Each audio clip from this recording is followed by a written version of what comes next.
Акцијата Paid Forward и јас ја дознав од филмот на Мими Ледар со Кевин Спейси во главната улога. И мене ме тресна од земја, морам да кажам, се изнаплакав поштено, честно како што треба. И долги години тлееше во мене таа идеја дека треба да се направи, нели нормално изгуглав одма, видов дека постои иницијатива светска која што се нарекува Paid Forward Day, дури има и фондација. Меѓутоа ми требаше време за да најдам форма, да најдам гнездо каде што тоа ќе можам да го направам. Тоа го најдов во мојот женски клуб Инервил клуб Скопје Европеа и со жените веќе втора година го правиме, ја правиме оваа акција Paid Forward Day. Paid Forward или слободно преведено на македонски е продолжи понатаму, е оригинална идеја на едно 10-годишно дете. Оригинална, неверојатна или утопистичка можеби идеја, но еве ние веруваме дека и не мора да биде утопистичка.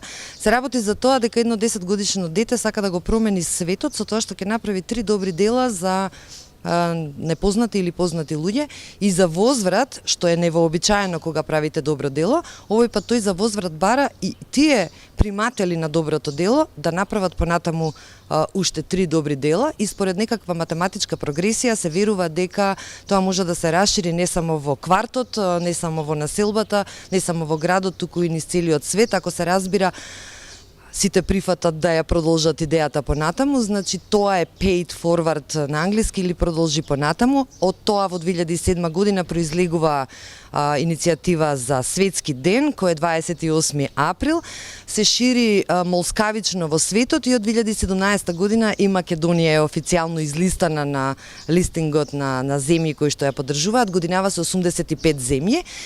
Што значи дека ако сите се зафатат активно и посветено да го изработат овој 28 април, се верува дека можеме да поттикнеме 10 милиони актови или чинови на добро дело и јас верувам и да го промениме светот. Значи, буквално добро дело. Добро дело подразбира се. Не е секогаш материјално. Добро дело е и емпатија, добро дело е и добар разговор, добро дело е и да простите некому. Добро дело е да ги слушате луѓето околу вас и да видите навистина што им треба. Понекогаш луѓето не кажуваат, не се отвараат, може би се во голема мака, а не го кажуваат тоа. Едноставно треба да ги заборавивме да се слушаме меѓу себе, заборавивме да чувствуваме емпатија кон другиот, не чувствуваме ни кон нас веројатно веќе емпатија, но кон другите особено.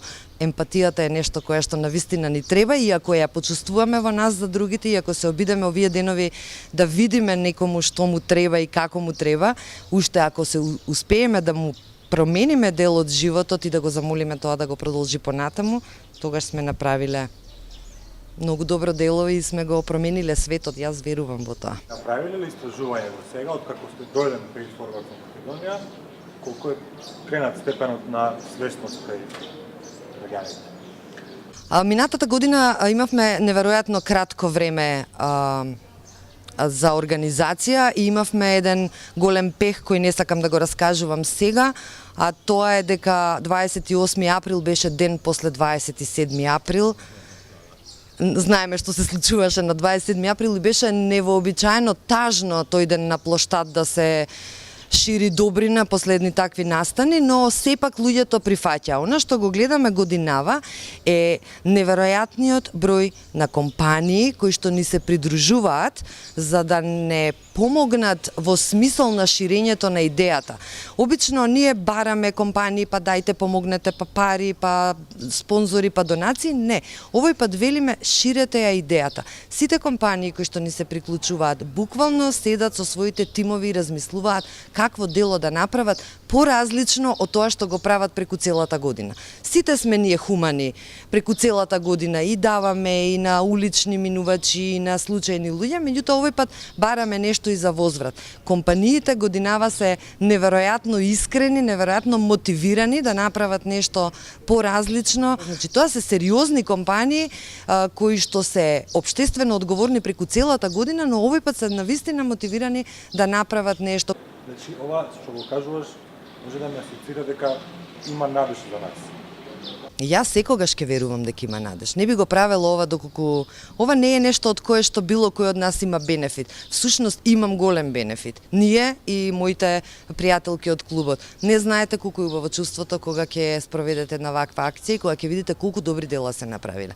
Не постојат пари на светот кои што можат да ми го заменат тоа чувство убаво кога ќе видам колку компании направиле добри дела, колку луѓе сме поттикнале да направат.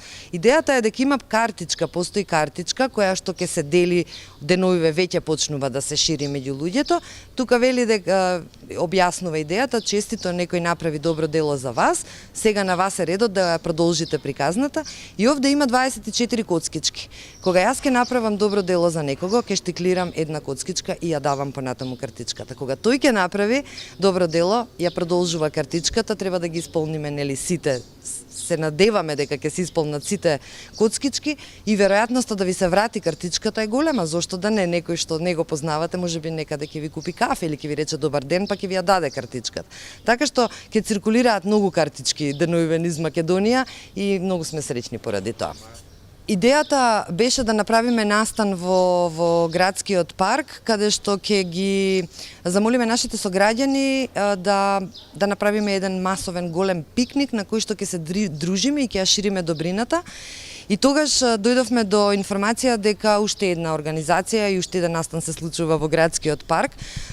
И нормално како нетипични македонци, место да правиме настан 10 метра подолу и да бидеме конкуренција еден на друг, ние се слушнавме со организаторите на другиот настан и буквално во 5 минути свативме дека пораките и идеите ни се исти и не требаше ни да се договараме всушност дека треба да се споиме. Ја шириме идејата за аутизмот, ја шириме идејата за емпатија и за добрина и сите заедно велиме продолжи понатаму.